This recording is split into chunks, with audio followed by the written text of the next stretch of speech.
สบายดีทุกคนยินดีต้อนรับเข้าสู่ช่องอาคาน้อยพบกับบรรยากาศดึกๆเนาะเราไปเลาะปลากลับมาเด้อพี่น้องเด้อแล้วตอนนี้นี่เห็นบ่เรากำลังย่างไก่ปลากินนะทุกคนเด้อนี่สุดยอดเลยไปเลาะปลาดึกๆกลับมาก็ได้อาหารมาก็สิเฮ็ดกินแบบนี้นี่ปกติเนาะสูตรย่างไก่ปลาของเราก็คือเขาจะใส่อันพิษปูนน้ำมันกับอันน้ำผึ้งเนาะแต่ว่าตอนนี้น้ำผึ้งบ่มีพี่น้องก็เลยว่าบ่ได้ใช้น้ำผึ้งโอ้ยอย่าสุดๆไปเลยนี่เดยของมันค่อนข้างยาวตัวนี้นี่ไปเฮ็ดของข้างเลยโอเคเลยเดยยาวเด้อเห็นบ่นี่ทุกคนอาหารบ้านๆเนาะหากินยากช่วงนี้นะเอาย่างเป็นโตเลยแล้วก็นี่เอาอันหัวซีไข่นี่ใส่น้ำมันแล้วก็ทุบหัวซีไข่แล้วก็ทาถั่วนี่เนาะถั่วแต่ว่าก่อนอื่นไปต้มก่อนเนาะมันจึงสุกไว้ต้มนี่ทุกคนเอ้ยไก่ปลาของกินที่ไปว่าหายากเด้อนานๆที่จะได้กินไก่ปลาก็ได้ตอนนี้ประมาณ11 โมงคืนละเขายังย่างไก่ปลาอยู่เลยในไก่ปลามาตัวหนึ่งกับพี่น้องกับปันกันกินน่ากินนะพี่น้องเด้อน่ากินนี่เรื่อง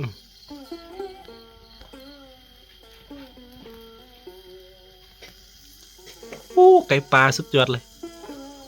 เนื้อมันจะแน่นๆเนาะแซ่บ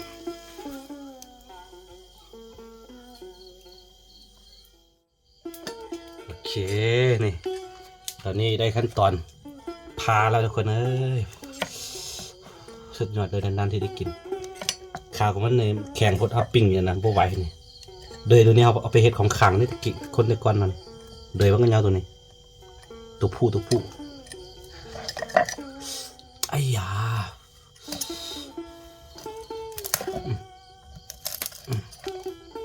เดี๋ยวแม่ตุลีมากินนะนี่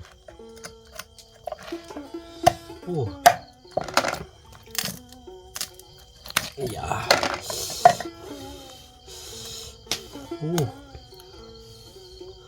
ลองจิกเนื้อสดๆบ้างกันโอ้ย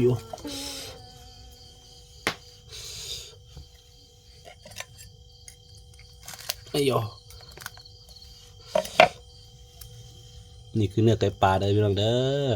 หากินยากเลยโอ้ ไปรอปลากลับมาไม่เห็ดกินอยู่เพื่อนมาเพราะว่าอยู่เพื่อนเขาผู้ใดดังไฟแต่เตาแก๊สไฟฟ้า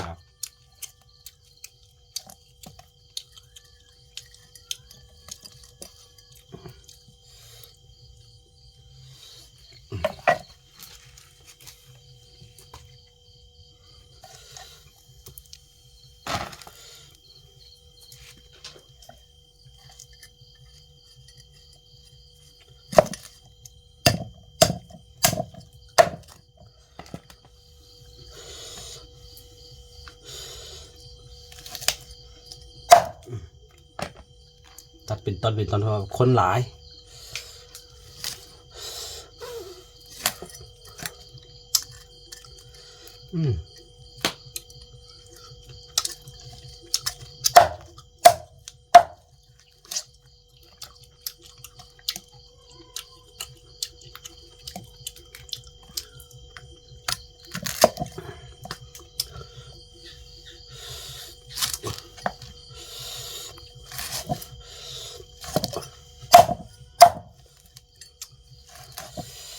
โอ้เผ็ดปุ่นหลายอันเนี่ยมากิน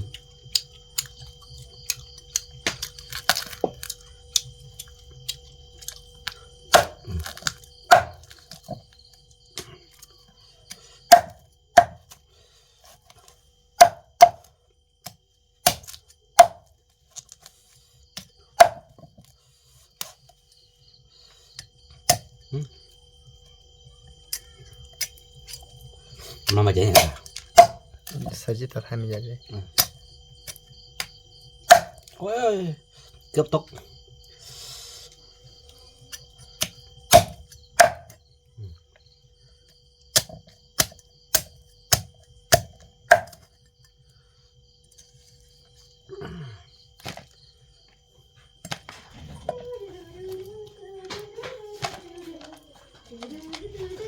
ไอ้ที่มันตัวจีเหลืองอ่ะ 그냥 마다 내가 할게 랑물 꺼내 랑물 꺼내 세븐나 랑물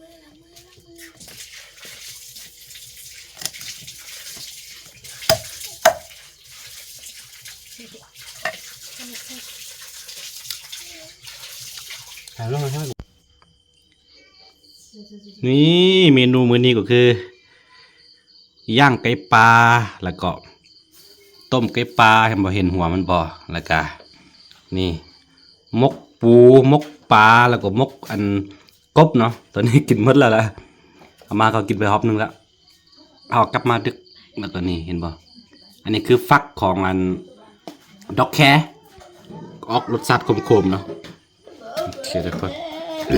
นี่น้องขวัญยังบ่รับแต่สบายดีไหมลูกสบายดีนะใด สบายดี น้องขวัญสบายดีนะใดสบายดีมาทางนี้สบายดีโอ้ย 홀랑홀랑 เรานี่กำลังตุลี่แด ดูเป็นจะแซ่บ นะเอาไปเอาข้าวมาไหมนี่เอาไปกลับมาดึก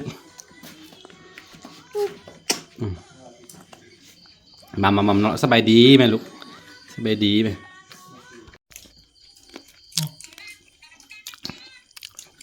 นี่กินข้าวรวมญาติได้พี่น้องเด้อมือต้องเปิดมือถือน้องขวัญสบายดีป้าลุงดูลูกคุณ สบายดี สบายดีดูลูก สบายดีก่อน นี่บ่ฟังความนี่บ่ให้เบิ่งได้สบายดีแม่ยังบ่นอนไปนี่เด้อนี่11 โมงละกินข้าวสมาธิได้พี่น้องเด้อ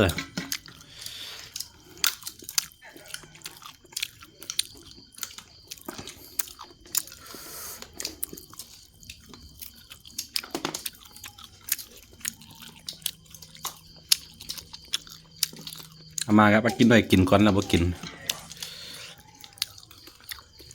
น้องขวัญบ๊ายบายไหมนะบ๊ายบายไหม บ๊ายบายก่อน บ่ฟังความเนี่ยบ่เอาเลยบายจุ๊บเลยบายจุ๊บเลยบายจุ๊บเลยลูกเลย